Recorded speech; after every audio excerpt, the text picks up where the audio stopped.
10 साल के सरकार की रिपोर्ट कार्ड को लोग चर्चा करते हैं। पहले बोलते थे 2014 में महंगाई खत्म कर देंगे, काला धन खत्म कर देंगे, बेरोजगारी खत्म कर देंगे। अब क्या बोल रहे हैं? 2047 में, कौन सा काल बता रहे हैं उसको? अमृत काल चल रहा है।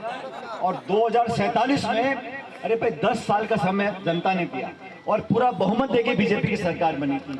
ना तो किसान की आमदनी दुगनी कर पाए, ना लोगों को रोजगार दे पाए। और सबसे अहम बात यह साथियों, नौजवान आप समझो इस बात को, देश में जो संस्थाएं हैं, लोकतंत्र का मतलब ये नहीं है कि हमें वोट देने का अधिकार मिल गया। वोट तो रूस में भी पढ़ते हैं, वोट तो पाकिस्तान में पढ़ते हैं। वोट देने का अधिकार लोकतंत्र नहीं है।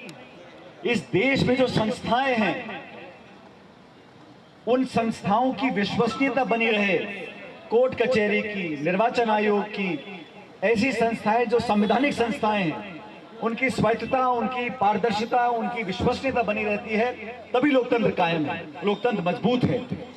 देश की संसद में 147 सांसदों को निलंबित कर दो एक दिन में 147 सांसदों को निलंबित कर दो, पीछे से कानून पारित करा दो। ये कहां का लोकतंत्र है?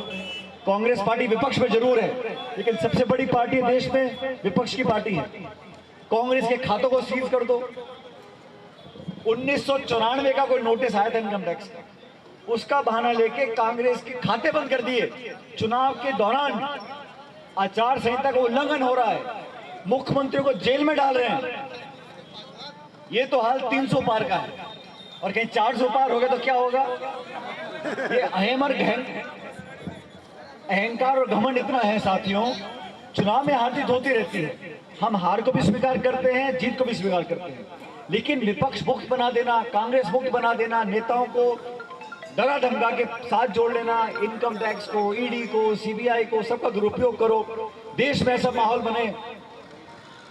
महंगाई आसमान छू रही है, पढ़े लिखे शिक्षित नौजवान दर दर भटक रहे हैं, कोई पूछने वाला नहीं है। किस भाजपा के नेता ने आज तक ऐसा भाषण दिया हो कि मैं महंगाई कम करने की कोशिश भी करूंगा? सुना आपने किसी भाषण में?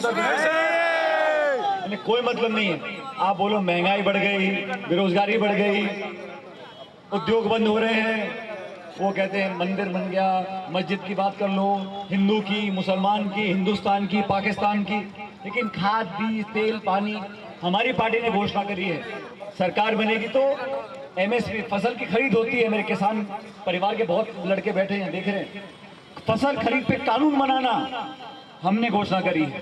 कांग्रेस पार्टी ने कहा सरकार बनेगी तो हम खरीद पे कानून बनाएंगे, हमने घोषणा करी। नरेगा पे 400 रुपए की दिहाड़ी रोज की होगी, 30 लाख पद भरे जाएंगे, लोगों को ताकत मिलेगी, नौजवानों को 1 साल की नौकरी का कानून।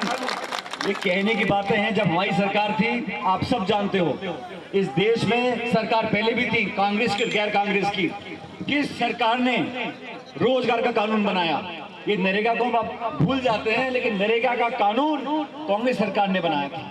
जब अकाल पड़ता है, सूखा पड़ता है, पलायन गांव में होते हैं, तो दिहाड़ी कहां से, पेट कहां से पलता है? फिर नरेगा में 100 दिन का रोजगार का कानून हमारी सरकार ने बनाया।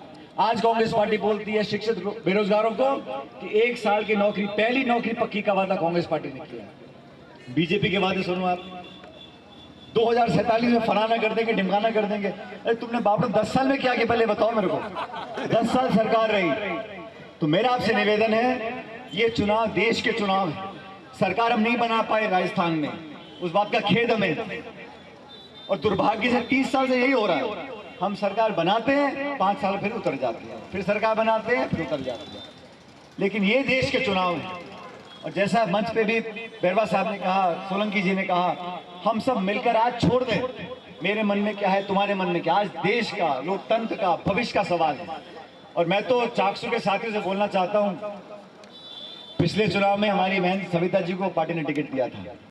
ऐसे वीडियोस देखने के लिए सब्सक्राइब करें न्यूज़ टाइम्स टुडे को और जुड़े रहिए हमारे साथ।